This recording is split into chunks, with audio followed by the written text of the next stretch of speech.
Well, hello everyone. I hope you're all enjoying a change in our weather at the moment. It seems to be quite dry. Let's hope it's going to continue. The podcast today that I want to focus on is about the whole difficult area in mental health around health anxiety. Quite a lot of people struggle with this particular problem. It's not quite the same as general anxiety. It involves a lot more complex issues around your health and how you feel and think about yourself regarding your health. So we know that health anxiety is the belief that a person has or is developing a serious illness based on some misinterpretation they have about what they're experiencing in their body in terms of symptoms and signs that there may be something wrong. And this can sometimes lead to panic attacks because of your concerns about the illness, which tends to fluctuate in terms of feeling it's getting worse or it's not getting worse over a period of time, and you can't quite work out what is true and what isn't true. In other words, what's facts and what isn't. So sometimes you may be very anxious about your health and other times not quite as much. But you're triggered depending upon what's happening in your body in terms of aches and pains, or possibly what you see on social media about other people struggling with this problem.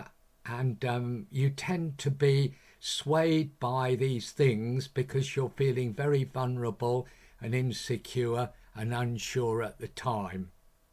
People with health anxiety do tend to respond to reassurance from a doctor, and this can help them reduce their worry and stress. But the effects of any reassurance, even from a professional, only can last a few hours or even a few days, and then they feel they're just back to square one again, where they started. So health anxiety results from and is maintained by misinformation about what's going on in your body, about a particular possible serious illness you think you have. And you may think that this may happen in the future, or you think you're ill now and this may be a result because of the panic attacks that's making it worse, when in fact the panic attacks are a trigger to what you think and feel may be happening to you. And that brings on the anxiety, the stress and the worry by the panic attacks. So, for example, a critical incident with unexpected physical symptoms for you, like somebody dying or seeing an illness relating to that person's death on social media or elsewhere, can activate some beliefs for you that lead to you misinterpreting what's going on in your body as evidence that a serious physical illness is going to take place for you. So these assumptions, and that's what we call them, can be formed in your mind when you are young, and they carry on later in life, driving your anxiety, stress and worry as they do so. So we know that health anxiety can be divided into two different ways. There's something called somatic symptom disorder, SSD, and illness anxiety disorder, IAD. And the differences are very subtle between the two, and the title health anxiety is usually used to cover both of these. So just to explain, that somatic symptom disorder is if someone makes normal bodily functions as a symptom of their illness. And one example could be tiredness. So illness anxiety disorder is if someone is nearly always preoccupied with a particular disease or illness. and they're constantly thinking about this but have no physical symptoms at all. So instead they are confusing what's going on in their body, such as sweating or bloating, as a sign of the illness, and that it's getting worse because they're constantly thinking about it.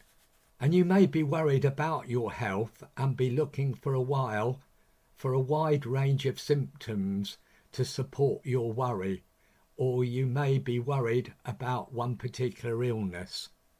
And all this just drives more of your anxiety, stress and worry, and obviously can affect your day-to-day life in terms of your relationships, your sleep, your diet, your work, and general concentration on absolutely everything in your life.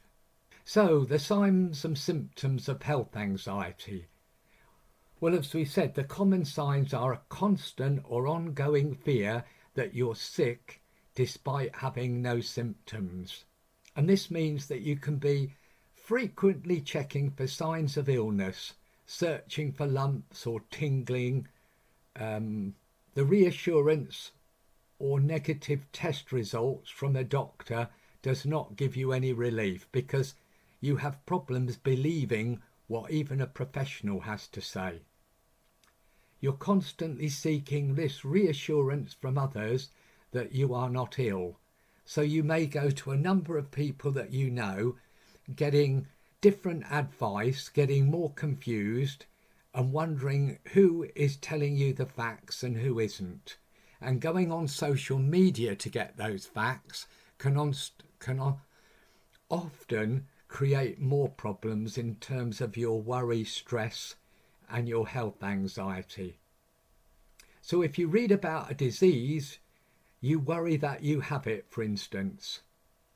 Your worries about your health are interfering with your life, as we've said, family, work, hobbies and activities, and nobody wants that to be happening to them.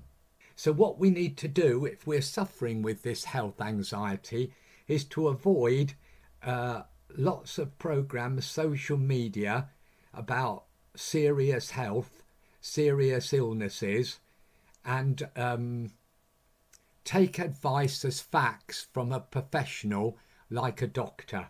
So we ask ourselves, can health anxiety give a person physical symptoms? Well, it's good to know that health anxiety is not all about your thoughts.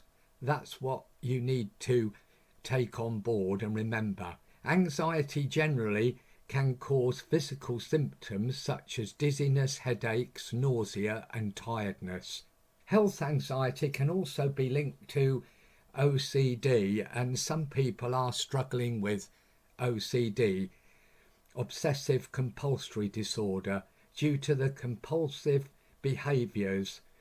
For example, they're constantly checking for germs and cleaning everything many times, constantly seeking reassurance from the internet or their doctor. However, these compulsions only give this temporary relief, both in health anxiety and in this obsessive compulsory disorder. So that leads to thinking about what we said about what triggers health anxiety. And as we've said, stressful situations or life events, probably being abused as a child, health scares, for example, about COVID. And when COVID was taking place, there was a lot of misinformation around which didn't help people with any forms of anxiety regarding health anxiety, obsessive compulsory disorder and general anxiety. It just made things worse. And parents being ill or being seriously ill as a child, you being seriously ill as a child, that can all produce the roots of this health anxiety. So who does health anxiety affect? Well, it can affect anyone. So how can you deal with this problem, you'll say? Well, one of the most effective treatments is cognitive behavioural therapy, sometimes together with some medication from your doctor. So cognitive behavioural therapy helps you to look at your thoughts as well as your actions. It can give you some self-help, especially via the NHS. It can give you some tools to help being positive about yourself. For instance, keeping a diary to show how often you are seeking these reassurances, or using social media to check on health information or checking your body for injuries.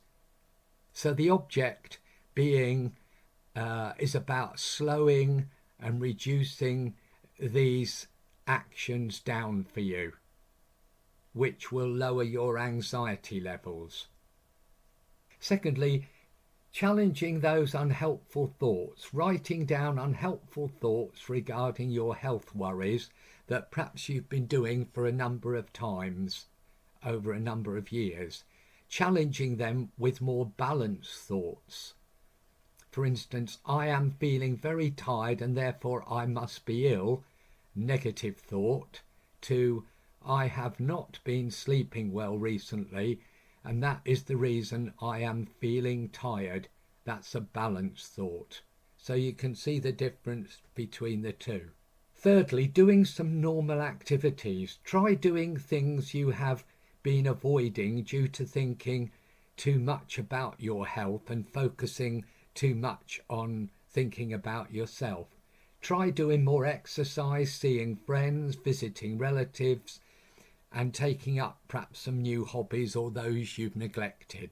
These will act as a distraction from dwelling on your health. And then fourthly, relaxation. Try simple breathing exercises and muscle relaxation techniques to help you with the stress and anxiety. And these are quite simple.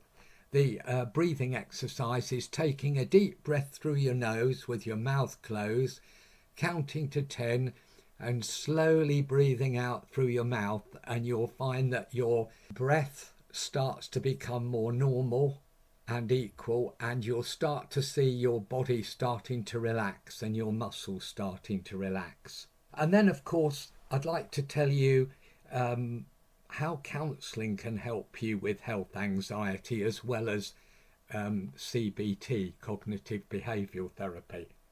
Lots of people have experience working with a professional counsellor or psychotherapist and have found it very helpful.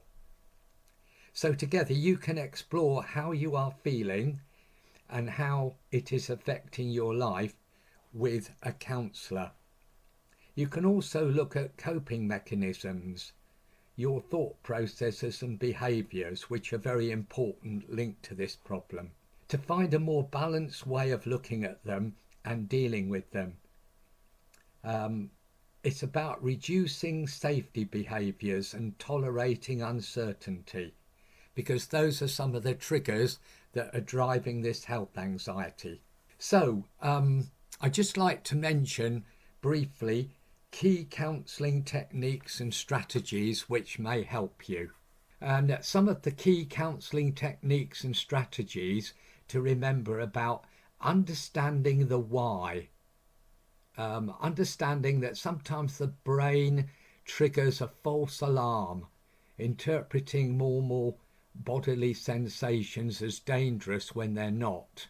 So we're looking, as we said, at changing those thoughts. And that leads to challenging the thoughts. So encourage questioning thoughts. What evidence do I have for this thought? What's the evidence against this thought? And maybe making a little list of fors and against to help you.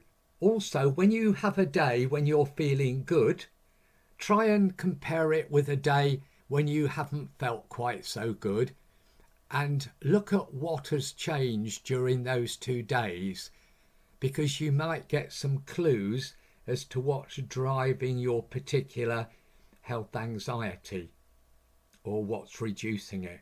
And then reducing safety boundaries.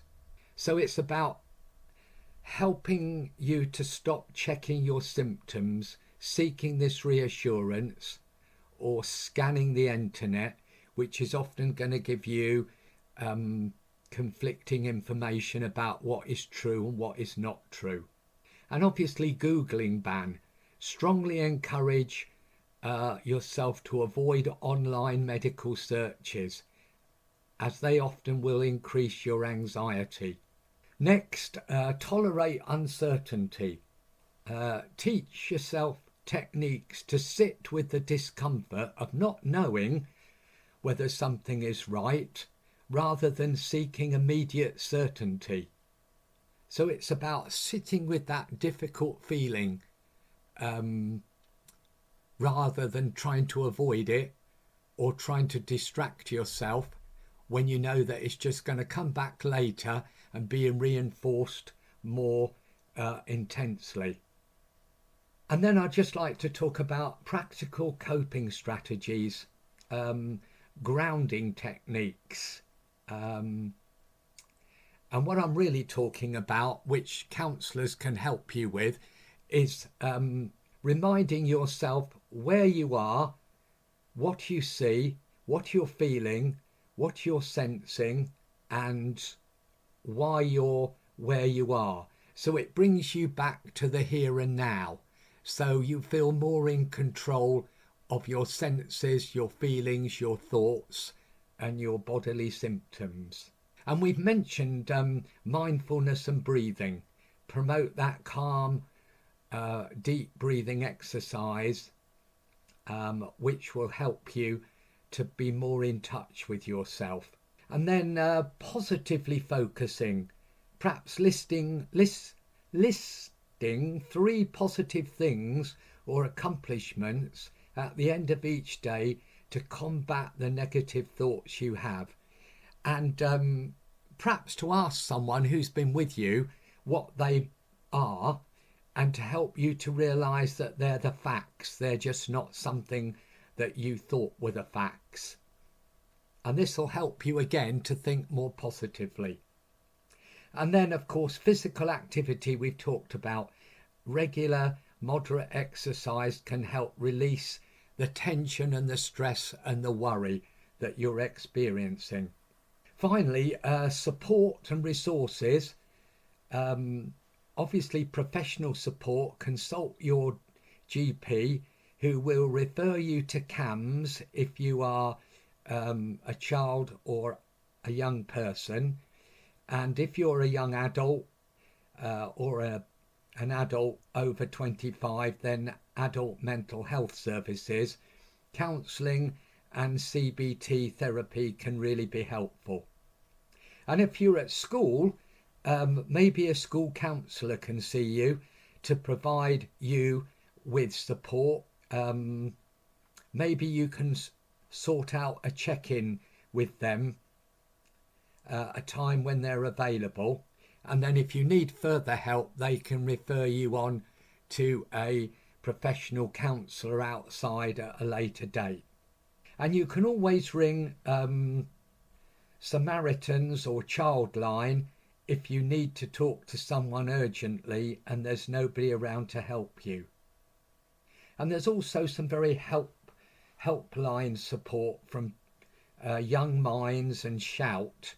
All you have to do with Shout is text Shout to 85258 and they'll provide confidential immediate help. So I hope what I've been saying is going to help you perhaps for the first time to look at how to deal with this problem of health anxiety and try and get to help you become more in control of your life, feel positive about yourself and make some real changes in your life for the better.